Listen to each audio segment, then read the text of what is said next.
This is a lecture on human vision in the context of a course in computing and high-tech fundamentals,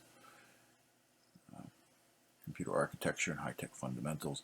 And so we want to understand human vision so we can better understand machine vision and what the computer processes.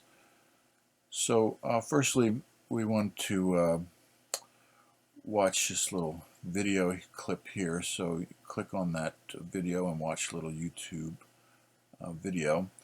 And then it's summarized here below. So once you pause that, or pause this presentation, watch that video clip, then we want to define some key things that you see in this video. So first is beta movement, what beta movement is. So if images move fast enough, the human brain can't comprehend them as separate images. So there's an illusion of motion created. And initially old movie films, a sequence of still photos recorded chemically on photographic film. You've all seen what that looks like, and you just go fast enough with all the individual images and it looks like motion. Now video is a sequence of electronic images captured at a frame rate, so it's a similar thing. So frames per second, you want to think about that with image processing and video capture. But the human eye and brain, they're different. The brain receives a continuous stream of electrochemical data in response to the photons incident on the retina of the eye as we track objects. And then the visual cortex, you can see in the image below, of the brain holds information for about a 15th of a second. So if images change more than 15 times per second, the beta movement effect results in our thinking there is a smooth motion.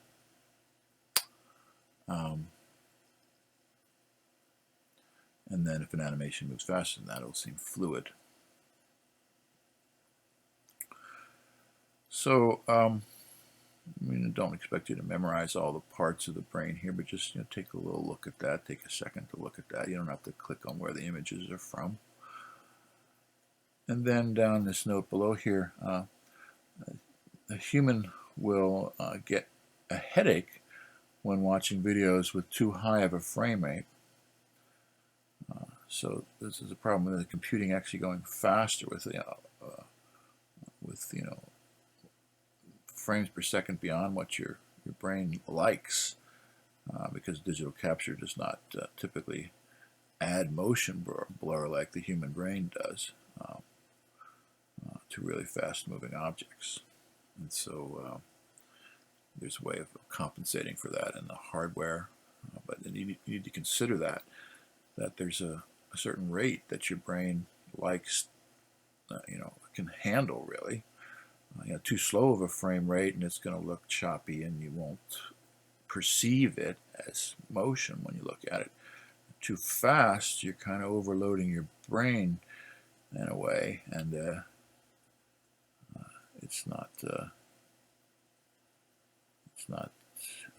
You can get a headache. Now we want to talk about a couple other things having to do with machine vision, image processing, and human image processing.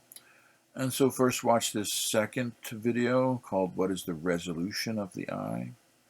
I'll watch that quickly, it's a couple minutes, and then come back in here, and these are summarized notes for you, but do listen to the video first.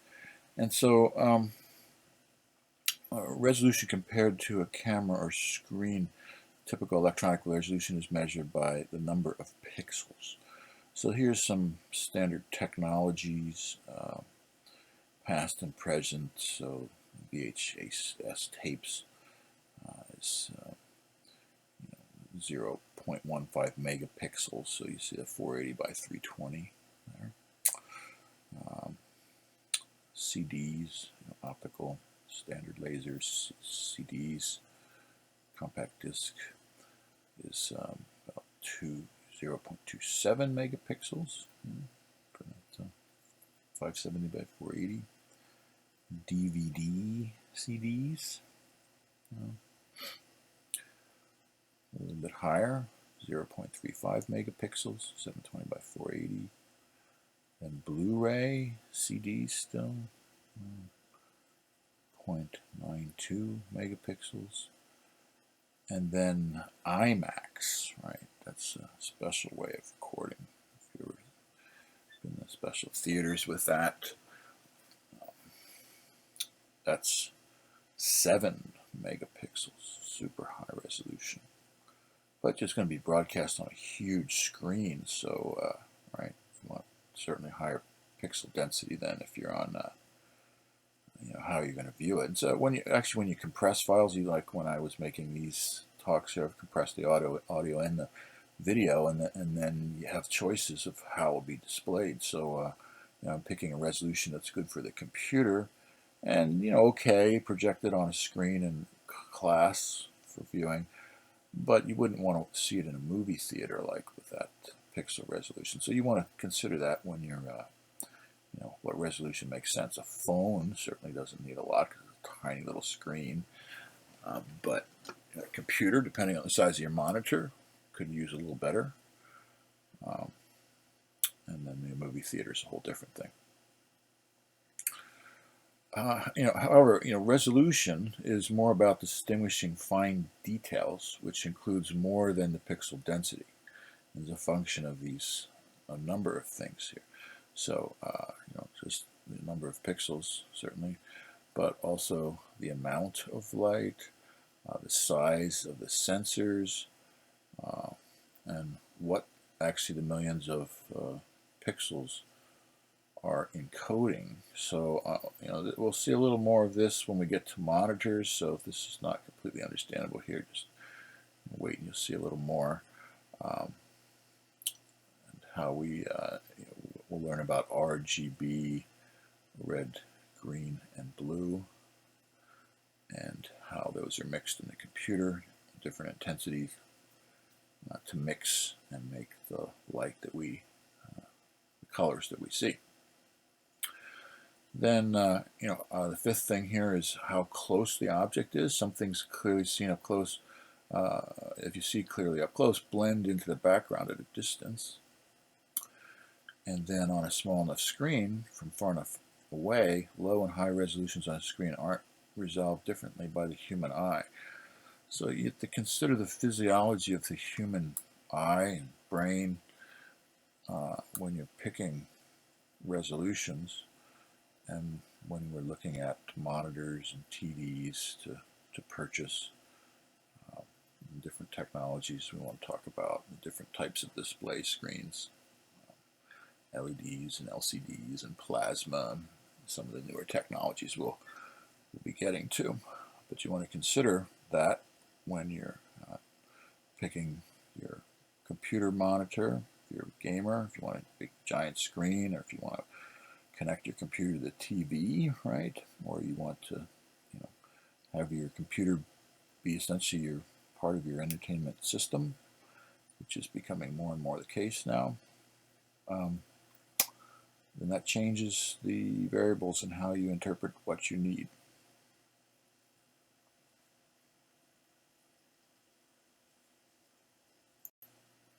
A couple more things we need to consider for resolution. Number 6, spatial resolution, how different nearby pixels are.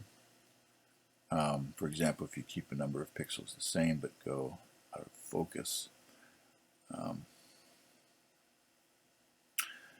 And then a better question you see in the video here is, what is the resolution of the eye for comparing human vision to digital image? So we'll see now that the brain does, and the physiology of your eyes do something certainly different than you would do with a camera. digital computer imaging. So how many pixels on a screen do you need to fill your entire field of view and make it look like real life without any detectable pixelation? So this gets a little trickier because in digital image processing, you just assume you're capturing a uniform pixel density over the whole thing, and that's what you need. And you kind of do because people might be viewing different parts of that image at different times. But when you are a human looking at something, we do it differently. So think about that, how that might factor into your image processing of your computer, or how it's different, at least, with the human. So,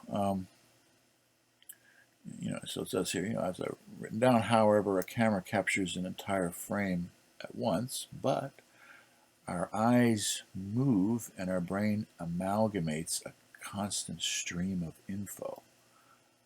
The info we capture in a single glance is actually very poor compared to the camera. And we filter. We filter out info that we don't care about or that doesn't change, like your glass rim of your glasses or your nose. I mean, you could actually see your nose if you think about it. And the rim of your glasses, which you don't want to concentrate on, you just filter it out.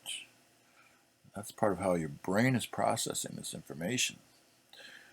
Number 4 here, we only receive high quality info, 20/20 vision and optimal color vision in the center 2 degrees of our field of view, only 2 degrees. So it's a small little middle. And you're like, what? How? You think about that. And it's controlled by the fovea, Latin, pitfall, part of the retina. And so you can look at the physiology there. And so your eyes are actually moving around. Well, we'll talk about that in a second here. At number 5 here, we have a blind spot. A little test you can do with that, you'll see in the video. It's actually a blind spot where the optic nerve connects to the back of the retina. But we're filtering that out because our eyes are moving. So how are we filtering all that out? We compensate for all of this weirdness of our physiology and the fact that we don't really see as much as we think we do. We're just looking in a certain blind spot. There's only 2% in the field of view that you're actually really seeing with high resolution, or 2 degrees, not 2%, but 2 degrees. And so we compensate for all this by our eyes constantly moving and dragging that resolution, that 2 degree resolution, all around where we need it. And then our brain's complex visual system with 2 eyes, triangulating and giving us perspective, but also moving around, our brain's complex visual system fills in the details by merging images from both eyes and making guesses. Our neural network. We're going to learn a little bit about neural networks in here, just an introduction later on. But you'll see it's essentially guessing in between known stimuli and desired output pairs. And interpolates and extrapolates.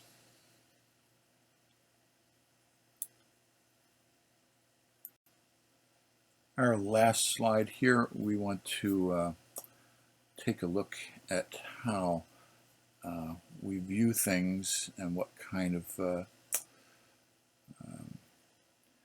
difference between, for colors and distinguishing colors, distinguishing shapes, and distinguishing text, and how we use our range or degrees of angles of our viewing field for each of those. So and here's a link that you can go to look at some of this, but assumptions are made to estimate the complete lifelike field of view. I'm just reading what's below here. at all times in a 120-degree field of view. Right, that's pretty much our field of view. Even though we can see somewhat for 180 degrees, right? But where we're really focusing on is mostly 120. And then considering that we've got a very high pixel density, but only in that small 2 degrees in the middle, that we have 7 megapixels of high quality info packed in those 2 degrees. And our eyes are constantly moving around, and we're approximating, estimating with our neural net to completely render and track images as they're moving, as well as focus on them very clearly. And also there's evidence, this is required further research, this is right from this link here, that anybody has a complete photographic memory. There's no evidence that, and most people only store a very small fraction of what they are looking at. So there is no analogy in the brain to a saved high-resolution image file. I find that particularly interesting because we all have strengths and weaknesses, and because I'm part architect, not just computer architect, but architect of buildings, I've always had more of a visual mind, and used to pride myself that I could draw a floor plan of any building that I've been in since I was 5 years old. Now some of that, as I approach older ages, not quite as good as it used to be, but I thought that was a nifty thing to do. I also have pretty good memory for people's exams and faces, although I'm terrible remembering people's names, and spelling's not so good either. So everybody's mind's a little differently, but I works a little different. I can actually remember people's exams, what they look like from up to 20 years ago, which is a little weird. I wouldn't say it's photographic memory, but it's certainly more visual and probably more photographic than others. But I can't just read a book from cover to cover and memorize the whole thing. I'm not sure who can do that. I guess some people can. And then, we finally here, as this video wraps up, this is, we typically don't, this is notes from this video above, most of it, and we typically don't discretize our experiences and memories like images and videos, which is kind of an interesting thing if you just think about how we store memories.